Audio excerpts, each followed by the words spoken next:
नमस्कार दोस्तों, स्वागत है आपका आज के मुख्य समाचार में। सबसे पहली बड़ी खबर में आपको बताएंगे, महोबा में प्रियंका गांधी की प्रतिज्ञा रैली होगी ऐतिहासिक। लल्लू ने सीएम योगी पर कसा तंज, कही ये बात। इसी के साथ दूसरी बड़ी खबर में जिक्र होगा कि भाकियू नेता राकेश टिकैत बोले वायु प्रदूषण के लिए किसानों पर आरोप नहीं लगाना चाहिए। तीसरी बड़ी खबर में आपको बताएंगे कि अखिलेश यादव ने भारतीय किसान सेना का सपा में कराया विलय, बसपा, कांग्रेस और भाजपा के कई नेता भी शामिल। दोस्तों, हर एक खबर की गहराई में आपको ले जाएंगे, लेकिन दोस्तों खबर में आगे बढ़ने से पहले अगर आपको भी ऐसा लगता है कि 5 राज्यों के चुनाव में महंगाई का असर पड़ेगा और भाजपा का सुपड़ा साफ होगा, तो आप अभी इस वीडियो को लाइक कीजिए और इस लाल बटन को दबाकर चैनल को सब्सक्राइब करके घंटी बजाइए और कमेंट में लिखे जय हिंद। महोबा में प्रियंका गांधी की प्रतिज्ञा रैली होगी ऐतिहासिक। लल्लू ने सीएम योगी पर कसा तंज, कही ये बात। जी हाँ दोस्तों, उत्तर प्रदेश कांग्रेस अध्यक्ष विधायक अजय कुमार लल्लू ने कहा है कि महोबा में प्रियंका गांधी की प्रतिज्ञा रैली ऐतिहासिक होगी। बुंदेलखंड सहित सीमावर्ती फतेहपुर आदि जनपदों के कांग्रेस नेताओं और कार्यकर्ताओं को यहां मंगलवार की शाम सर्किट हाउस में संबोधित करते हुए प्रदेश अध्यक्ष ने रैली में भीड़ लाने का लक्ष्य निर्धारित किया। साथ ही नारा लगाया, बदलाव की आंधी प्रियंका गांधी। प्रदेश अध्यक्ष ने कहा कि बुंदेलखंड के लिए यह रैली बहुत महत्वपूर्ण है, यहाँ कांग्रेस का गढ़ रहा है। प्रदेश के मुख्यमंत्री पर तंज किया कि अखबारों में विज्ञापन छपवाकर चुनाव जीतना चाहते हैं, किसानों को फसल का मुआवजा नहीं मिला, वो आत्महत्याएं कर रहे हैं, भ्रष्टाचार, महंगाई चरम पर है। प्रदेश अध्यक्ष ने बांदा, हमीरपुर, फतेहपुर जनपदों से 23 की महोबा रैली में ले जाने के लिए बसों की संख्या का लक्ष्य निर्धारित किया। सूत्रों के मुताबिक बांदा से 71, हमीरपुर से 59 और फतेहपुर से 35 बसों के अलावा छोटे वाहनों से भी लोग जाएंगे। महिला विभाग, यूथ कांग्रेस, पिछड़ा वर्ग आदि प्रकोष्ठ भी वाहनों से जुटाएंगे। प्रदेश अध्यक्ष भी दोपहर को पहुंचे। उनकी कई स्थानों पर अगुवानी और स्वागत हुआ। मीडिया कम्युनिकेशन विभाग चेयरमैन और पूर्व मंत्री नसीमुद्दीन सिद्दीकी ने भी कांग्रेस कार्यकर्ताओं को प्रतिज्ञा दिलाई कि महोबा की प्रतिज्ञा रैली ऐतिहासिक होगी। चलते हैं अगली खबर की तरफ। भाकियू नेता राकेश टिकैत बोले वायु प्रदूषण के लिए किसानों पर आरोप नहीं लगाना चाहिए। जी हाँ दोस्तों, भारतीय किसान यूनियन भाकियू नेता राकेश टिकैत ने मंगलवार को कहा कि वायु प्रदूषण के लिए किसान या पराली जलने को जिम्मेदार नहीं मानना चाहिए। इसके लिए उन्होंने सुप्रीम कोर्ट के बयान का हवाला दिया। केंद्र सरकार द्वारा लाए गए 3 नए कृषि सुधार कानूनों के खिलाफ दिल्ली की सीमाओं पर चल रहे किसान आंदोलन के सबसे प्रमुख चेहरों में से एक भाकियू के राष्ट्रीय प्रवक्ता ने प्रदूषण के लिए किसानों को जिम्मेदार बताने वाले लोगों से माफी मांगने की भी मांग की। टिकैत ने हिंदी में ट्वीट किया, पराली जलाने से अधिक वायु प्रदूषण का खलनायक ठहराने वाले किसानों से माफी मांगे। सुप्रीम कोर्ट भी कह चुका कि किसानों को जिम्मेदार ठहराना सही नहीं, क्योंकि 10% प्रदूषण ही पराली से होता है, वो भी 1.5-2 माह के लिए। टिकैत की भाकियू किसानों के संघ संयुक्त किसान मोर्चा SKM का भाग है। SKM 3 कृषि कानूनों के खिलाफ पिछले साल नवंबर से दिल्ली की सीमाओं पर प्रदर्शन का नेतृत्व कर रहा है और इन कानूनों को रद्द करने और फसल की वैध गारंटी या न्यूनतम समर्थन मूल्य की मांग कर रहा है। उत्तर भारत के विभिन्न हिस्सों, खासकर दिल्ली NCR में वायु गुणवत्ता काफी हद तक गिर गई है और इससे लोगों के स्वास्थ्य पर असर पड़ रहा है। प्रदूषण के लिए औद्योगिक और वाहनों के उत्सर्जन और आतिशबाजी के साथ साथ किसानों द्वारा पराली जलाने को भी इसका प्रमुख कारण माना गया है। चलते हैं अगली खबर की तरफ। अखिलेश यादव ने भारतीय किसान सेना का सपा में कराया विलय, बसपा, कांग्रेस और भाजपा के कई नेता भी शामिल। जी हाँ दोस्तों, बसपा, कांग्रेस और भाजपा के कई नेताओं ने अपने समर्थकों के साथ समाजवादी पार्टी की सदस्यता ग्रहण की। भारतीय किसान सेना ने समाजवादी पार्टी में विलय की घोषणा की, जबकि कई अन्य पार्टियों के नेताओं ने समर्थन देने का वादा किया। अखिलेश यादव ने समाजवादी पार्टी के साथ आए सभी नेताओं का धन्यवाद किया और उम्मीद जताई कि वे जनता तक समाजवादी पार्टी को पहुंचाने में मदद करेंगे। तुलसीपुर बलरामपुर के पूर्व बसपा प्रत्याशी अकील अहमद, यासीन गाजी उपाध्यक्ष अलीगढ़ मुस्लिम यूनिवर्सिटी छात्र संघ बुलंदशहर तथा अखिल भारतीय ब्राह्मण महासभा के प्रदेश उपाध्यक्ष श्री सुरेंद्र मिश्रा समाजवादी पार्टी में शामिल हुए। प्रखर कलहंस बलरामपुर भाजपा छोड़कर समाजवादी पार्टी के सदस्य बने हैं। अलीगढ़ जनपद के पार्षद मुशर्रफ हुसैन, जिला सचिव बसपा मोहम्मद मुजाहिद, पीस पार्टी के मंडल अध्यक्ष जुनैद अहमद, प्रधान संघ के पूर्व अध्यक्ष नजीर अहमद के अतिरिक्त मोहम्मद इदरीस सैफी एवं शाह आलम बसपा तथा अजीत प्रताप सिंह प्रदेश सचिव कांग्रेस ने भी समाजवादी पार्टी की सदस्यता ग्रहण की। अखिल भारतीय किसान सेना के राष्ट्रीय अध्यक्ष रामराज सिंह पटेल के साथ उपाध्यक्ष सुरेंद्र सिंह, महासचिव महेंद्र सिंह, जिलाध्यक्ष लालमणि पटेल ने समाजवादी पार्टी में विलय की घोषणा की। नवनिर्माण पार्टी की Lalita Katiyar, political justice party के राजेश सिद्धार्थ, लेबर पार्टी के राम प्रकाश बघेल तथा नहटौर बिजनौर के राजा अंसारी ने समाजवादी पार्टी को समर्थन देने की घोषणा की। चलते हैं अगली खबर की तरफ। बिहार उपचुनाव से तेजस्वी को शुद्ध लाभ तो चिराग को बड़ा संदेश, एनडीए को पता चली विकास की रफ्तार।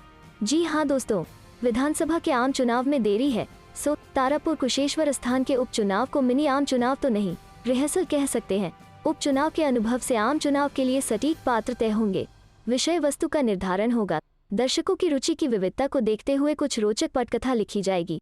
तारापुर में जदयू और राजद दोनों ने कठोर श्रम किया। हाल के दिनों का यह पहला उपचुनाव था जिसमें हर घर नेता पहुंचे। कड़ी मेहनत किसे कहते हैं, इसका एहसास सभी दलों को हुआ। जदयू के नए बने राष्ट्रीय अध्यक्ष राजीव रंजन सिंह उर्फ ललन सिंह इसी क्षेत्र में बंधे रहे। भवन निर्माण मंत्री डा अशोक चौधरी प्रभारी बनाए गए थे। चुनाव के दौरान वो एक दिन के लिए भी पटना नहीं आए। मतदान के दिन भी वे जमुई जिले में बैठे थे। राज्यसभा सदस्य सुशील कुमार मोदी, भाजपा के प्रदेश अध्यक्ष संजय जायसवाल और उप मुख्यमंत्री तारकिशोर प्रसाद ने रोड शो किया। केंद्रीय मंत्री आरसीपी सिंह ने कई गांवों में गए। पार्टी संसदीय बोर्ड के अध्यक्ष उपेंद्र कुशवाहा इस क्षेत्र के गांवों में गए। विधानसभा के पिछले चुनाव में रालोसपा उम्मीदवार को 5000 से अधिक वोट मिले थे। कुशवाहा ने इन वोटरों को जदयू में हस्तांतरित कराने की पूरी कोशिश की। सरकार का शायद ही कोई मंत्री और जदयू का सांसद या विधायक हो जिन्होंने उपचुनाव में वोट नहीं मांगा।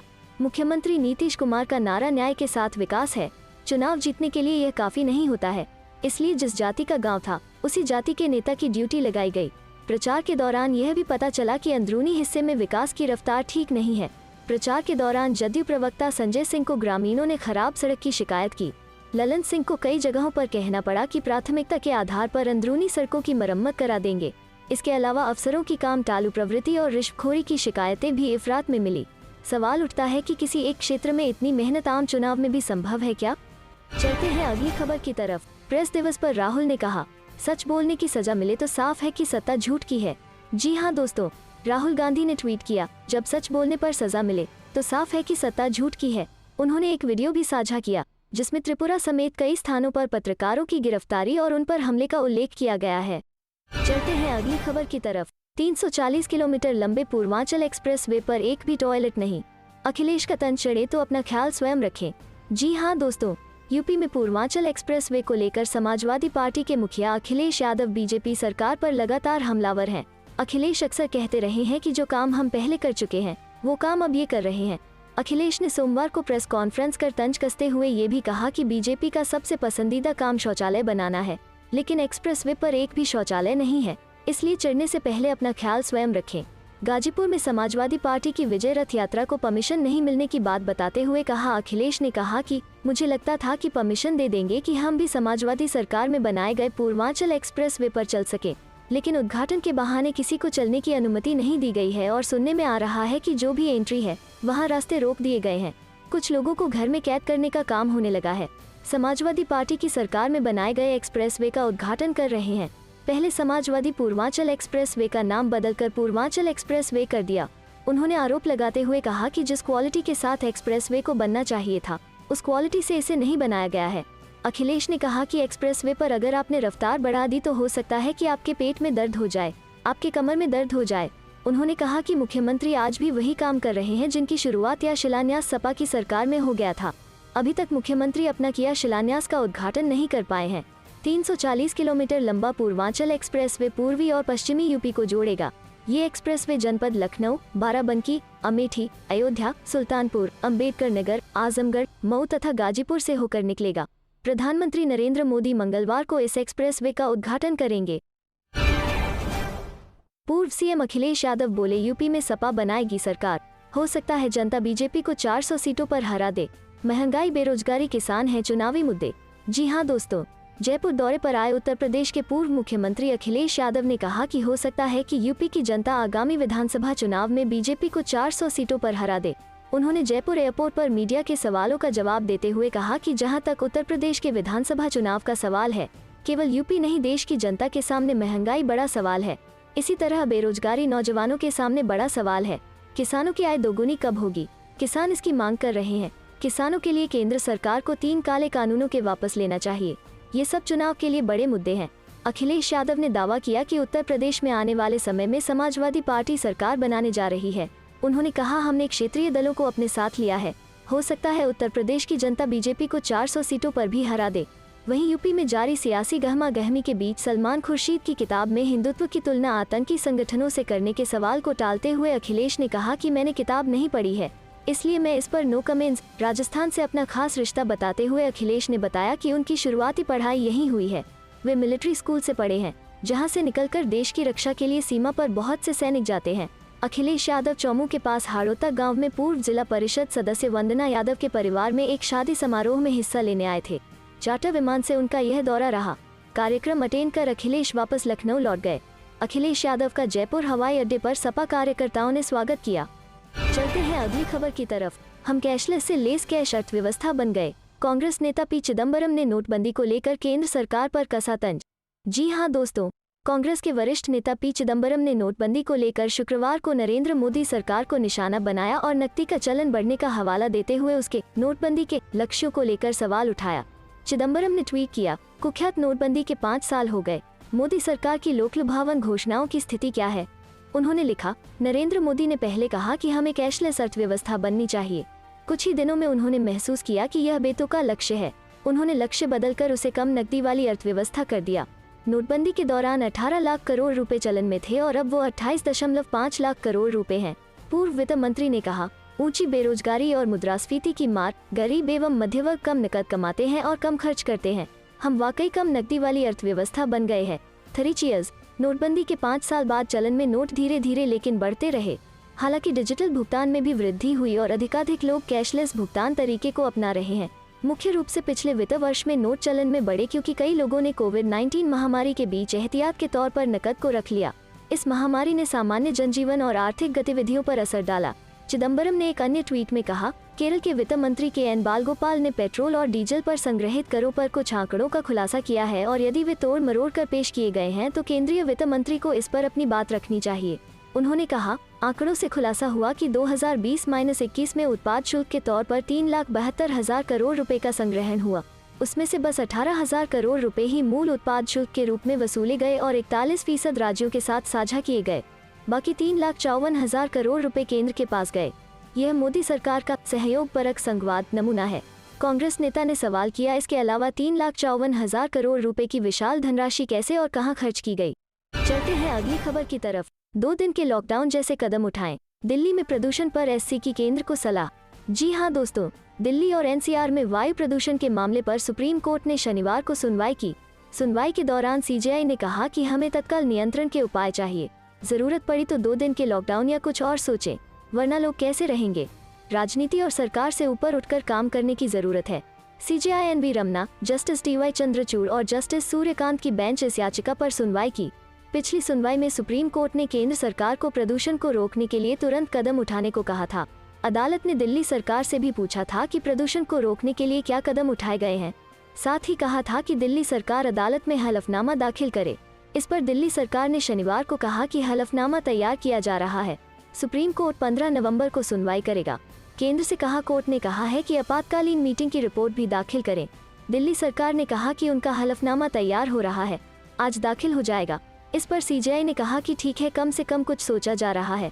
वहीं सीजेआई ने केंद्र की ओर से पेश हुए एसजी तुषार मेहता से कहा, हम लंबी चौड़ी रिपोर्ट नहीं चाहते, न हम लंबी बहस चाहते हैं। सीजेआई ने कहा, हालात कैसे हैं सब जानते हैं, यहाँ तक हम घर में भी मास्क लगाते हैं। ये बताइए प्रदूषण से निपटने के लिए क्या कदम उठाए गए हैं। पराली जलाने से हालात खराब हुए हैं, इसे रोकने के लिए सरकार क्या कदम उठा रही है। एसजी तुषार मेहता ने कहा, पराली का बायोमास और फ्यूल में इस्तेमाल होता है। हम पराली जलाने को रोकने के लिए कदम उठा रहे हैं, लेकिन 5-6 दिनों से हालात खराब हो रहे हैं। पंजाब में पराली जलाने के कारण हालत खराब हुए हैं। पंजाब सरकार को कदम उठाने चाहिए। सीजेआई ने सवाल उठाया, ऐसा लग रहा है कि आप कह रहे हैं कि केवल किसान ही इसके लिए जिम्मेदार हैं। हमें ये सरकार उस सरकार से कुछ लेना देना नहीं है। ये बताइए कि ये कुछ प्रतिशत है, बाकी प्रदूषण का क्या? आप क्या प्रभावी कदम उठा रहे हैं?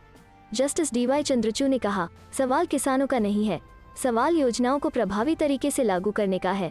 सुप्रीम कोर्ट ने तुषार मेहता से कहा, केंद्र क्यों नहीं किसानों से पराली लेती और उद्योगों को देती। हमें कुछ जिलों और सोसाइटी की जानकारी दें जहां पराली प्रबंधन किया जा रहा है। चलते हैं अगली खबर की तरफ। कांग्रेस पहली कलम से करेगी तीनों कृषि कानून रद्द, दीपेंद्र हुड्डा। जी हां दोस्तों, 3 कृषि कानून न केवल किसान बल्कि मजदूर, व्यापारी, कर्मचारी समेत सभी वर्गों की कमर तोड़ने वाले हैं। कांग्रेस पार्टी को मौका मिलते ही पहली कलम से तीनों कानून रद्द किए जाएंगे। यह बात राज्यसभा सांसद दीपेंद्र हुड्डा ने कितलाना टोल पर किसानों के अनिश्चितकालीन धरने को संबोधित करते हुए कही। उन्होंने कहा कि किसान आंदोलन ऐतिहासिक है, जिसमें 700 से ज्यादा शहादत हो चुकी है। इसके बावजूद शांतिपूर्ण ढंग से जन आंदोलन जारी है। राज्यसभा सांसद ने कहा कि बिजाई के समय किसान डीएपी के लिए दर दर की ठोकरें खाने को मजबूर हैं। मुख्यमंत्री और उप मुख्यमंत्री जो यह कहते थे कि एमएसपी थी, है और रहेगी, आज चुप्पी साधे हुए हैं। पहले बाजरे की खरीद रोकी, अब बहुत से जिलों में धान की खरीद रोककर अपना असली चेहरा दिखा दिया है। उन्होंने कहा कि लखीमपुर में केंद्रीय मंत्री के बेटे ने सत्ता के नशे में किसानों को कीड़े मकोड़ों की भांति रौंद दिया। प्रधानमंत्री मोदी ने एक बार भी इस दर्दनाक घटना की निंदा तक नहीं की, उल्टे मंत्री को पुलिस संरक्षण दिया हुआ है। उन्होंने बढ़ती महंगाई को लेकर सरकार को घेरते हुए कहा कि सरकार को गरीब और मध्यम वर्ग का कोई ख्याल नहीं है। चलते हैं अगली खबर की तरफ। दिल्ली ट्रैक्टर रैली में गिरफ्तार किए गए प्रत्येक प्रदर्शनकारी को देंगे 2 लाख रुपए, पंजाब सरकार। जी हां दोस्तों, पंजाब सरकार ने जनवरी में गणतंत्र दिवस पर किसानों की ट्रैक्टर रैली के दौरान हुई हिंसा के बाद दिल्ली में गिरफ्तार किए गए 83 लोगों के लिए आर्थिक मदद की घोषणा की है। वहीं इस कदम से पंजाब की कांग्रेस सरकार और केंद्र सरकार के बीच एक नया विवाद शुरू होने की संभावना है। विशेष रूप से पंजाब और हरियाणा के किसान 3 नए कृषि कानूनों के विरोध में 1 साल से दिल्ली के आसपास डेरा डाले हुए हैं। उनका कहना है कि केंद्र सरकार इन कानूनों के जरिए कृषि क्षेत्र का नियंत्रण निजी हाथों में दे देंगे। वहीं केंद्र ने इस आरोपों का खंडन किया है और कानूनों में संशोधन पर सहमति भी जताई है, लेकिन किसान कानूनों को वापस लेने की मांग कर रहे हैं।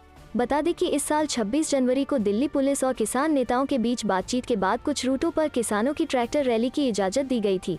हालांकि पुलिस को चकमा देकर बड़ी संख्या में किसान लाल किले पर पहुंच गए, जिसके बाद स्थिति अराजकता में बदल गई। पुलिस का कहना है कि प्रदर्शनकारियों ने पूर्व निर्धारित मार्ग का पालन नहीं किया और दिल्ली में प्रवेश करने के लिए बैरिकेड्स तोड़ दिए। उन्होंने लाल किले में भी प्रवेश किया और इस पर चढ़कर झंडे फहराए। उस दिन राष्ट्रीय राजधानी दिल्ली में अराजकता और हिंसा के अभूतपूर्व दृश्य देखने को मिला, क्योंकि किसानों के जत्थे पुलिस और सुरक्षा बलों से भिड़ गए थे। वीडियो में लगभग 1 दर्जन पुलिस और अर्धसैनिक बल के जवानों को लाठी चलाने वाले हमलावरों की भीड़ से बचने के लिए लाल किला परिसर में 15 फुट की दीवार पर कूदने के लिए मजबूर किया गया था।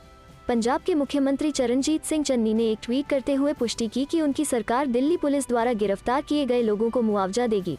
उन्होंने ट्वीट करते हुए लिखा, 3 काले कृषि कानूनों के खिलाफ चल रहे किसानों के विरोध का समर्थन करने का मेरी सरकार के रुख को दोहराते हुए हमने 26 जनवरी 2021 को राष्ट्रीय राजधानी में ट्रैक्टर रैली करने के लिए दिल्ली पुलिस द्वारा गिरफ्तार किए गए 83 लोगों को 2 लाख रुपए मुआवजा देने का फैसला किया है। रुख करते हैं अगली खबर की तरफ। यूपी चुनाव से पहले अल्पसंख्यकों को पार्टी से जोड़ेगी कांग्रेस, 16 सूत्रीय एजेंडे को लेकर चलाया जाएगा अभियान। जी हां दोस्तों, उत्तर प्रदेश में अगले साल होने वाले विधानसभा चुनाव से पहले सारी पार्टियां अल्पसंख्यकों पर ही फोकस कर रही हैं। बीजेपी अल्पसंख्यक मोर्चा के बाद अब कांग्रेस के अल्पसंख्यक मोर्चा ने भी अपनी तैयारियां शुरू कर दी हैं। पार्टी ने तय किया है कि संगठन को और मजबूत बनाने के लिए अल्पसंख्यकों के बीच एक अभियान चलाया जाएगा और जो लोग नाराज होकर चले गए हैं उन्हें पार्टी में दोबारा लाने की कोशिश की जाएगी। कांग्रेस के सूत्रों की माने तो जिला स्तर पर होने वाली अल्पसंख्यक विभाग की बैठकों में भी 16 सूत्रीय एजेंडे पर चर्चा की जाएगी और उत्तर प्रदेश में 2022 के विधानसभा चुनाव के लिए कांग्रेस के घोषणा पत्र में इन सभी महत्वपूर्ण बिंदुओं को शामिल किया जाएगा। कांग्रेस के राष्ट्रीय अल्पसंख्यक मोर्चा के अध्यक्ष इमरान प्रतापगढ़ी ने कहा कि पिछले 2 वर्षों में कांग्रेस संगठन की संरचना को मजबूत किया गया है और वो अल्पसंख्यकों को पार्टी में वापस लाने के लिए घर घर जाएंगे। दरअसल अखिल भारतीय कांग्रेस कमेटी अल्पसंख्यक विभाग के अध्यक्ष इमरान प्रतापगढ़ी और यूपीसीसी अल्पसंख्यक विभाग के प्रमुख शाह नवाज आलम यहां यूपीसीसी मुख्यालय में एक बैठक में शामिल हुए थे, जिसमें इस 16 सूत्रीय एजेंडे पर चर्चा हुई। उत्तर प्रदेश कांग्रेस के अल्पसंख्यक विभाग ने समाजवादी पार्टी सपा सरकार के कार्यकाल के दौरान हुए दंगों की न्यायिक जांच का वादा करते हुए एक 16 सूत्रीय प्रस्ताव पारित किया था, जिससे यह संकेत मिलता है कि पार्टी 2022 के विधानसभा चुनाव में अकेले लड़ने के लिए तैयार हो रही है। उत्तर प्रदेश कांग्रेस कमेटी के अल्पसंख्यक विभाग के प्रस्ताव में भी राजस्थान सरकार द्वारा पारित विधेयक की तर्ज पर मॉब लिंचिंग के खिलाफ कानून बनाने का वादा किया गया है। इसमें कहा गया है कि सत्ता में आने पर पार्टी राज्य विधानमंडल में एक विधेयक पारित करवाएगी और उसे मंजूरी के लिए राष्ट्रपति के पास भेजेगी। दंगों की जांच और मॉब लिंचिंग के खिलाफ कानून के वादे के अलावा उत्तर प्रदेश कांग्रेस अल्पसंख्यक विभाग के प्रस्ताव में सपा सरकार के कार्यकाल के दौरान बंद किए गए टैनरियों को खोलने, नागरिकता संशोधन अधिनियम राष्ट्रीय रजिस्टर के खिलाफ आंदोलन के दौरान दर्ज मामलों को वापस लेने का भी वादा किया गया है। पिछले 30 वर्षों में वक्फ संपत्तियों में अनियमितताओं की जांच, मनमोहन सिंह सरकार द्वारा घोषित अल्पसंख्यकों के लिए 2350 करोड़ के पैकेज का कार्यान्वयन, अल्पसंख्यकों के छात्रों के लिए मौलाना आजाद छात्रावास, कानपुर में 1992 के दंगों में माथुर आयोग की रिपोर्ट का कार्यान्वयन और ऐसे निर्दोष व्यक्तियों को मुआवजा जिनके खिलाफ इलाहाबाद उच्च न्यायालय द्वारा गाय संरक्षण कानून के तहत मामलों को खारिज कर दिया गया है।